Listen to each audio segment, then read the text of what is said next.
toda la sangre que sale del ventrículo izquierdo pasa por la arteria aorta directamente. La arteria aorta hace el callado aórtico, manda la sangre por el tronco brachiocefálico hacia arriba, digamos la arteria axilar, la braquial, para las extremidades y para la cabeza.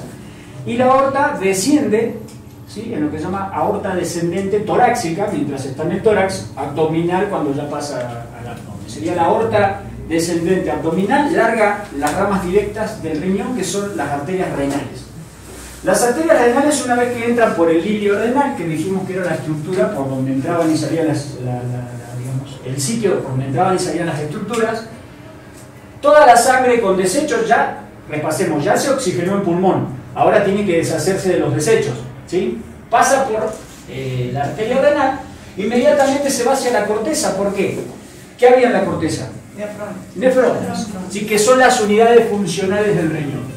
El riñón se divide anatómicamente en una corteza y en una médula.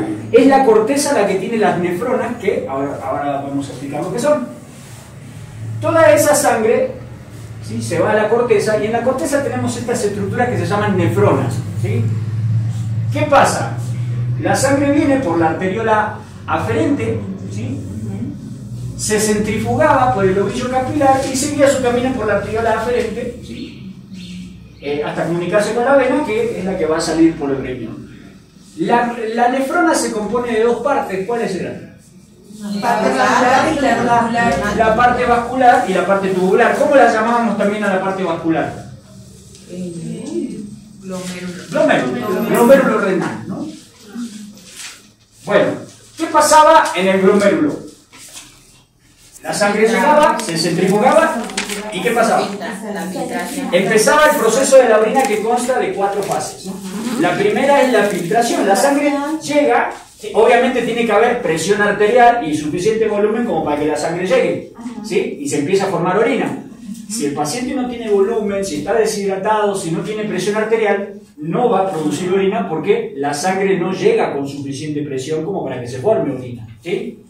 Entonces, filtración por cápsula de Bowman, ¿verdad? Sí. ¿Qué sigue después de la cápsula de Bowman? La reabsorción. ¿En dónde?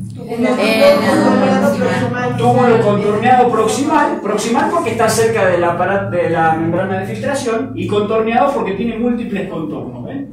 Esta es la parte tubular, ¿sí? ¿Qué hacía el túbulo contorneado proximal entonces?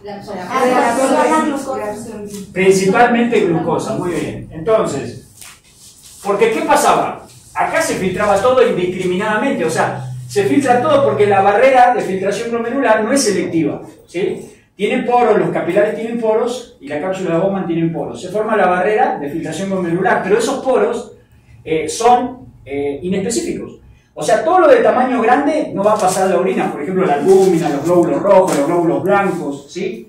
Las plaquetas, todo lo que sea grande no pasa a la orina, ¿sí? O sea, no debemos encontrarlo en la orina, ¿sí? Si los encontramos en la orina, estamos hablando de que hay un problema en la barrera de filtración o alguna infección baja, ¿no?, de las vías urinarias bajas, ¿sí?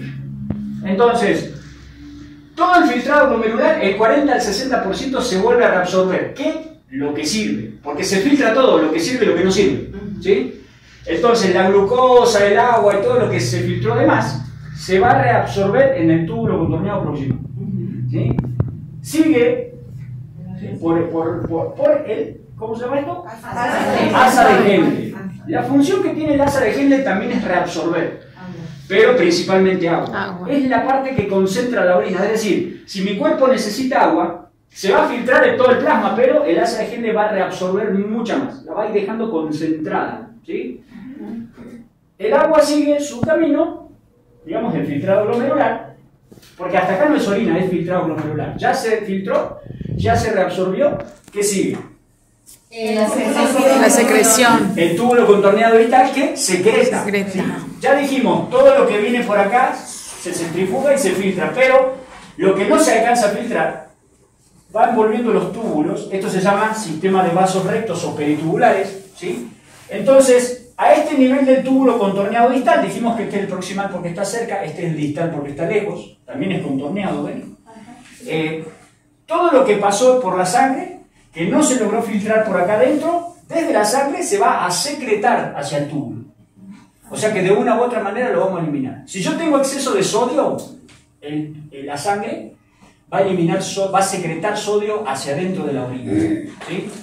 Si yo tengo exceso de potasio, lo mismo. Si yo tengo acidosis, va a eliminar bases. Si yo tengo alcalosis, va a eliminar ácidos. O sea, todo lo que yo tenga en exceso lo va a secretar. Pero también resulta que, si en mi cuerpo le falta agua, ¿quién reabsorbía agua aquí? El asa de Henle. Si mi cuerpo necesita más agua y el asa de Henle no es capaz de reabsorber lo suficiente, el túbulo contorneado distal es impermeable al agua, pero, como me falta agua, se libera la hormona antidiurética, que viaja por sangre hasta el riñón y hace permeable el túbulo distal para el agua. O sea, el asa de Henle, y ahora el túbulo distal también reabsorbe. Pero la función principal del túbulo distal es secretar. ¿Sí? Si estoy deshidratado, va a reabsorber agua. ¿Qué sigue después del túbulo contorneado distal? Tubo colector La y es la eliminación por el túbulo eliminación. colector. Muy bien. Muy bien, muy bien. La eliminación por el túbulo colector. Acá, si es que necesitara más agua, se libera la aldosterona, que va también a abrir las puertas para que un poquito más de agua entre, ¿no? O sea, serían 3 partes las que reabsorberían agua, pero en situaciones normales solo el asa de Henle. Estas son impermeables. ¿Sí? Ahora, los túbulos colectores recogen la orina de varias nefronas, ¿sí? Y los túbulos colectores van a formar las pirámides, que van a desembocar ¿en dónde? ¿Cómo se llamaba el puntito este? Papila renal. ¿Y este? Cáliz menor. Este, cáliz mayor. Y ese es la pelvis, ¿no? La pelvis renal y el uréter. ¿Sí? O sea, toda la orina que se forma en la corteza, en estas estructuras, ya vemos que ahí está el pedacito que indica, ¿no? Que es un pedacito en las nefronas, hace que los túbulos colectores lleven a la papila renal cáliz menor, el cáliz mayor, la pelvis renal y hacia abajo. De acá salen varios términos. Decimos que tenemos una glomerulonefritis. ¿Qué parte está afectada? El glomérulo. El glomérulo. ¿Y cómo se compone el glomérulo? Por la nefrona arterial. ¿Qué parte de la nefrona? Arterial, aferente, Deferente y la cápsula de La cápsula de... y falta el ovillo capilar. Y la cápsula de Bohr. Muy bien. Si yo digo que tengo una pielonefritis, ¿qué parte va a estar afectada de toda esta? Pielo era de papila, ¿no? Entonces sería desde la papila hasta arriba. ¿Ven? Vías urinarias altas. Sí, sería todo vías urinarias altas. La siguiente, por favor, Liz. La siguiente. Esta ya la vimos. Aquí. Entonces vamos a repasar esto. Todo, como depende de la aorta directamente, ¿sí? O sea, todo el volumen sanguíneo, como es las arterias renales que traen al riñón son ramas directas de la aorta descendente, todo lo que afecte la contracción cardíaca, el volumen sanguíneo, la cantidad de agua de mi cuerpo, o sea, todo lo que afecte la presión, me va a afectar proporcionalmente la producción de orina. Es decir, o el volumen, ¿no? En el cuerpo. Si tengo mucho volumen, ¿qué le pasa a esto? Produce mucha filtración glomerular para mucha orina. Si tengo poco volumen, una hemorragia profusa. El paciente nos llevó a la guardia a las 2 de la mañana con una herida de arma blanca en el abdomen. Recuerda que tenía los mesenterios con muchos vasos sanguíneos aquí. Una hemorragia profunda. Al paciente ya lo vemos pálido, ¿sí? Frío. ¿Sí? Está haciendo un shock hipovolémico. Shock se define como la hipotensión severa. Que no te da una presión arterial media como para perfundir los tejidos, sobre todo el riñón, dijimos que depende mucho de la PAM, ¿sí? Entonces, ¿qué va a pasar en ese paciente? No va a tener producción de orina. ¿Por qué? Porque no tiene volumen, o sea, no le llega nada al riñón. No tiene volumen, no tiene presión. Por lo tanto, no va a producir orina. Uno de los cuidados de enfermería es controlar el volumen diurético en este paciente. Le empiezan a pasar suero, le empiezan a pasar sangre. Cuando recupera presión, empezamos a ver que empieza a formar orina. ¿Qué? Dos funciones generales, pues tiene muchas, pero dos funciones generales del riñón. Eliminación, desechos y el exceso de agua. Por lo tanto, el paciente en este caso no se va a edematizar porque no está produciendo, o sea, no tiene el volumen. Sí se va a intoxicar con sus propios desechos metabólicos, ¿sí? Problemas neurológicos, problemas de convulsiones, o sea, la urea, el ácido úrico, la creatinina, todos los desechos, digamos, bueno, no la creatinina, sino la urea y el ácido úrico principalmente, son los desechos que el riñón elimina. Si eso se acumula, se empiezan a pegar en las neuronas o en los tejidos. O sea, en las neuronas no porque tengan amor por las neuronas, simplemente porque el cerebro es el que mayor flujo de sangre recibe. Y si la sangre está intoxicada, es la mayor lesión que vamos a ver, ¿sí? El embarazo aumentaba el volumen. ¿Qué pasa con el volumen diurético? Aumenta. De hecho, las embarazadas empiezan a orinar bastante seguido, ¿sí? La presión arterial alta aumenta, digamos, la presión de centrifugado, por lo tanto aumenta la filtración glomerular y la producción de orina. Ahora, una cosa, si yo tengo mucha presión arterial, no solo voy a producir mucha orina, sino que también lo que va a pasar es que van a empezar a aparecer cosas que no deberían aparecer en la orina. ¿Por qué? Dijimos que la barrera de filtración glomerular tiene poros. La albúmina es una proteína grande, no se debe encontrar en orina, se encuentra muy poquitito. El seguimiento que se le hace al hipertenso de la función renal o al diabético, ¿sí?, es un análisis de orina para ver proteínas.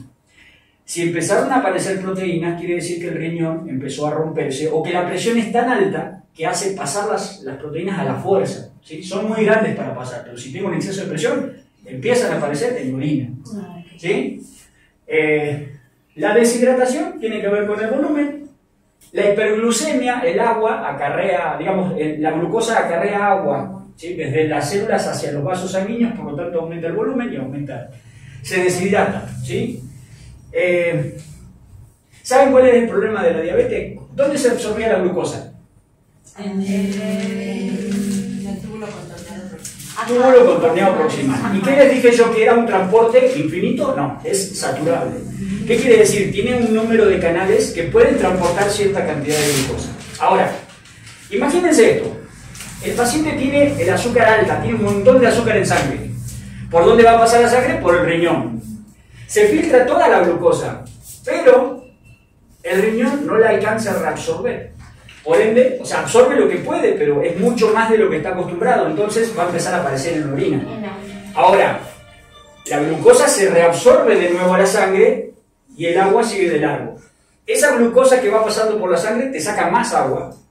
Vuelve a pasar por el riñón, se elimina el agua, se queda la glucosa y es un círculo que te lleva a la descompensación del diabético. Los diabéticos o la hiperglucemia termina causando a corto plazo una deshidratación severa.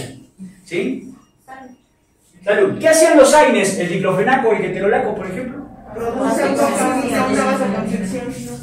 Es como si cerraran el paso de la sangre, ¿sí? Entonces, ¿qué va a pasar con el volumen urinario si usas mucho de esto?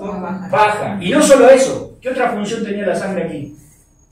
Irrigar el tejido. Claro, irriga el tejido, lo mantiene vivo. Entonces, estos pacientes que abusan de los AINES, lo que van a conseguir es dos cosas. Primero, bajar la producción de orina, ¿sí? Y segundo, que se le empiecen a morir nefronas. ¿Se recuperan las nefronas? No. Entonces van inevitablemente hacia una insuficiencia renal crónica. Si no, puede llevar a una insuficiencia renal el exceso de AINES, ¿sí? Y enfermedades renales por otro lado, ¿sí? La siguiente creo que hasta ahí, ahora siguiente. Los túbulos de nuevo, ¿sí? La siguiente. Acá está la representación de la arteria renal cuando uno entra en el ilio y se va para la corteza donde se encuentran todas las nefronas, ¿no? Acá está la corteza, ¿ven? Y acá está la médula. O sea, esto es una pirámide renal, ¿ven? Estos túbulos se disponen todos así, formando esta estructura que se ve aquí. O sea que arribita de esto están los glomérulos, ¿sí? Justamente donde están los vasos sanguíneos, ¿sí? La fuerza centrífuga en el ovillo capilar es lo que hace que se produzca orina. Sin presión arterial no hay orina, no hay fuerza centrífuga. Sin volumen tampoco. Ahora, los desechos son sólidos. ¿Cómo los elimino? O sea, si son sólidos, ¿cómo los elimino, no? Porque, o sea, no es que orinamos sal, o sea, no, orinamos agua que tiene sal. A fuerza necesitamos agua para eliminar esos desechos sólidos, si no se quedan todos pegados aquí, en la nefrona, y empiezan a causar daño también. O sea, hay que tomar agua. ¿sí? Hay que tomar mucha agua.